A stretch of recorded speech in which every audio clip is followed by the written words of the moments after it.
Sabi nila, kaya pala wala sa concert si IC dahil dyan sa lalaking yan eh. Teka lang matagal lang wala si IC sa Sex Bomb, 2009 pa lang. Bago pa ikaw dumating. Hindi pa nga ako yung asawa eh. Sino ang nagpa-resign sa sa Sex Bomb? Ang Panginoon nung naging Christian si IC. Pina-resign ng Lord. Sabi ni Lord kay IC, come follow me, I will make you fishers of men. Nag-obey si IC dun. Kausap niya si Joy Casio. Sabi niya, Ate Joy, magre-resign na po ako sa Sex Bomb. Sabi ni Joy, bakit? May problema ba? Relationship? Hindi po. Pera? Hindi po. Sabi ni IC, yung pangalan po namin, yung damit po namin, at yung sayaw namin. Love you, Joker. Magdasal ka lang na magdasal. Yes Nagdadasal po, ka ba? Yes po, Meme. Nagbabasa ka ba ng Biblia? Dasal lang po talaga, Meme.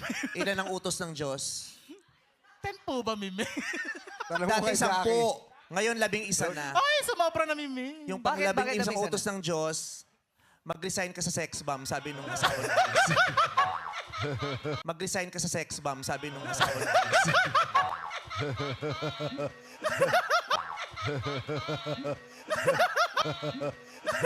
Ang pang-labing isang utos ng Diyos, mag-resign ka sa Sex Bomb, sabi nung asawa ni Ice. Papayagan ko siya mag-concert para magtawel lang na makikita ng gaano karaming lalaki sa buong Pilipinas. Tapos pasasayawin ko na naka-see-through, labas ang cleavage, labas ang legs. I want to protect my wife. Ako lang titingin. Kasi ako ang husband. Sinasabi nila, buti pa yung asawa ni Sunshine, Vice Governor, pinayagan sila mag-concert. Dapat nga hindi eh. Dapat nga yung asawa mo, ingatan mo. Hindi mo hayaan magsuot ng mga damit na para pagnasahan ng mga lalaki. Yun. Ayoko nang mag-comment kasi sabi nga ng asawa ko, wag na nating patulan. Maraming dapat asikasuhin, problemahin, solusyonan na hindi naman kailangan. Kumbaga, ibigay na natin sa kanila yon. Kung sinabi nila yon, personal na, anong tawag dito? Opinion. So, wala tayong magagawa doon. Kumbaga, magrespetuhan na lang tayo. Ayoko ding magsalita ng hindi maganda kasi ayoko makasakit ng ibang tao. So, syempre, iba yung opinion niya, iba yung opinion ko. Para mawala na lang yung issue kasi kawawa din yung pamilya nila. Actually, may bata, andyan si IC. So, Your message to IC na lang siguro. What you'd like to share? Pag-pray gusto mo yun siya. Pag-pray namin kayo, yung buong pamilya. Yung totoo yun naman din ang ng SB talaga na syempre kailangan nilang, walang halong plastic kailangan nilang malagpasan to.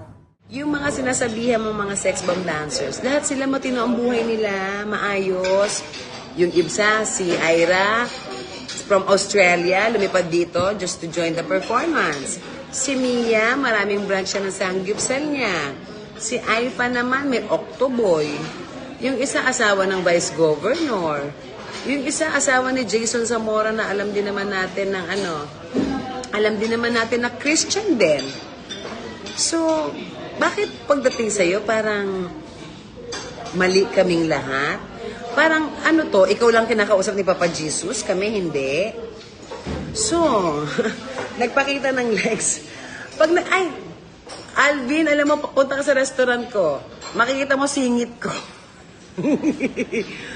Kaya, alam mo, sinuot ko pa naman tong perlas ni Lucy Torres at para sabihin ko niya sa'yo na, Kuya, gising-gising tayo sa katotohanan.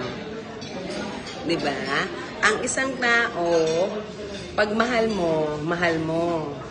Hindi mo pwedeng baguhin. At saka, Kuya, yung mga sinasabi mo dyan, hindi mo pwedeng i-impose sa asawa ko yan. Paano na ako magpapanti-pantihan? Kaligayahan ko yun.